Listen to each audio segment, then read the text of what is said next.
सभी को प्रणाम।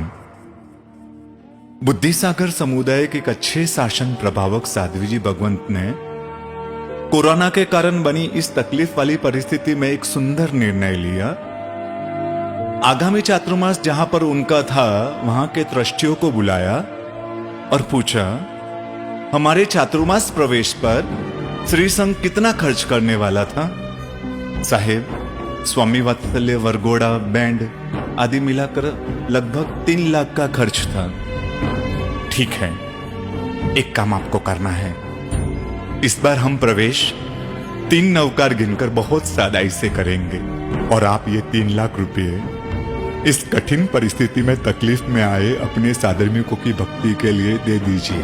प्रवेश महोत्सव से भी ज्यादा जरूरत इस समय इस विकट परिस्थिति में तकलीफ में आए अपने साधर्मिकों को संभालने की जरूरत है।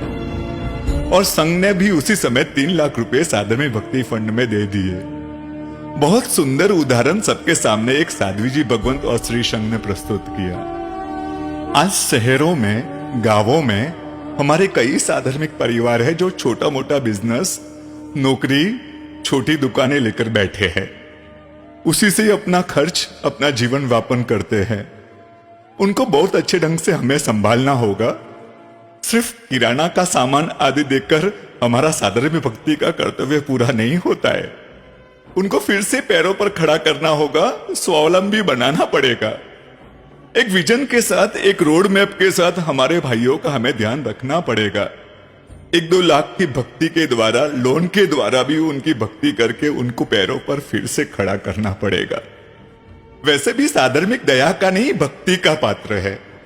जैसे परमात्मा के पीछे हम भक्ति शब्द लगाते हैं, भगवान के लिए हम कितना भी करें तो हमें कम लगता है, वैसे ही साधर्मिक के पीछे भी भक्ति शब्द लगता है। वो मदद का नहीं, भक्ति का पात्र है। इस परिस्थिति में हमने अगर उनको नहीं संभाला तो कई परिवार टूट जाएंगे, कई घर बिखर जाएंगे। ये समय हमसे कुछ आहुति मांग रहा है।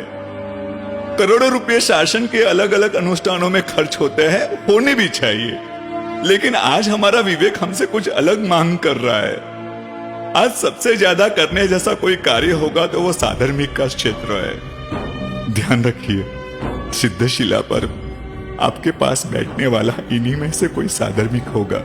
ये शासन की प्यारी दुनिया जो हमें मिली है ना, हमारी आत्मा यहां तक पहुंची है ना, उसके पीछे बड़ा कारण प्रभु के शासन से जुड़ी कई आत्माओं ने हमें कई भवों में कल्याण मित्र बनकर संभाला होगा। आज हमारा फर्ज बनता है कि हम उनको संभालें, अपने आसपास नजर दौड़ाए, शांति से आंख बंद करके उन अपने भाइयों के चेहरे सामने लाए जो किसी के सामने हाथ नहीं फैला पाएंगे। उनको जरूरत है, ऐसा किसी को वो बोल नहीं पाएंगे। आप होकर सामने से उनसे बात कीजिए, पूछिए। शर्म के कारण वो ना कहेंगे, लेकिन उनकी परिस्थिति का विवेक पूर्वक अध्ययन करके हो सके उतनी उनकी भक्ति करनी चाहिए। श्रावकों को प्रेरणा करना श्रमण संस्था का कर्तव्य है। श्रमण संस्था को आदर्श उदाहरण देकर, मार्गदर्शन देकर अपने शासन, अपने साधर्मिकों को संभालना पड़ेगा।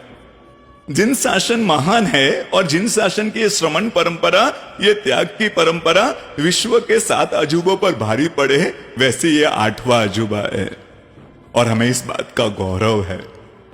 कई आचार्य भगवंत, कई प्रभावक महात्माओं ने इस और कदम बढ़ा भी दिए हैं। कईयों ने निर्णय भी ले लिए हैं कि इस बार सादाई पूर्वक चातुर्मास की आराधना करनी है और साधर्मिक उत्कृष्ट के अभियान में प्रेरणा देकर, मार्गदर्शन देकर साधर्मिक भक्ति के इस जरूरी कार्य में जुड़ेंगे। परमात्मा की आज्ञा के विरुद्ध कुछ भी बोलने में आया हो, मिच्छामि दुक्कडम, मिच्छामि दुक्कडम।